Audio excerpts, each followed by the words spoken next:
అన్నిటికంటే ఎక్కువగా మనల్నే కదా ప్రేమించే దేవుడు. మన కోసమే సమస్తాన్ని ఇచ్చాడు, మన కోసమే సమస్తాన్ని సృష్టించాడు, మన కోసమే సమస్తాన్ని మనకి దారాదత్తం చేశాడు. మనం లేకపోతే అసలు చాలా వాటికి రూపమే ఉండదు, చాలా వాటికి ఉనికే ఉండదు మనమంటూ లేకపోతే. మరి అంత గొప్పగా ప్రేమించిన దేవుడి విషయంలో ఒక క్రైస్తవుడు సరిగ్గా అర్థం కాకపోతే, అసలు ఈ లోకల్లో అన్నిటికంటే ముందు నా బాధను అర్థం చేసుకున్నవాడు, అన్నిటికంటే ముందు నన్ను ప్రేమించగలిగిన వాడు, అన్నిటికంటే ముందు నాకు తోడుగా ఉండాలని ఆశపడుతున్నవాడు, అన్నిటికంటే ముందు నా స్నేహాన్ని ఇష్టపడి తనంతట తానుగా నాతో స్నేహం చేయాలనుకునేవాడు, ఈ లోకంలో నాకు ఒక వ్యక్తి ఉన్నాడు అనే ఆలోచన ప్రాథమికంగా ఒక మనిషికి, ఒక క్రైస్తవుడికి రాకపోతే, దేవుడి ఎదుట మోకాళ్ళు వేసి తండ్రి ఇది నా బాధ అని మనం ఎలా చెప్పుకోగలుగుతాం చెప్పండి?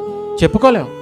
అందుకే ఏదొచ్చినా మొట్టమొదట మనం దేని మీద ఆధారపడాలంటే లోక సంబంధమైన వాటి మీద కాదు, లోక సంబంధమైన మనుషుల మీద కాదు, లోక సంబంధమైన విషయాల మీద కాదు, అసలు ఏ సంబంధమైన విషయాల మీద కాదు.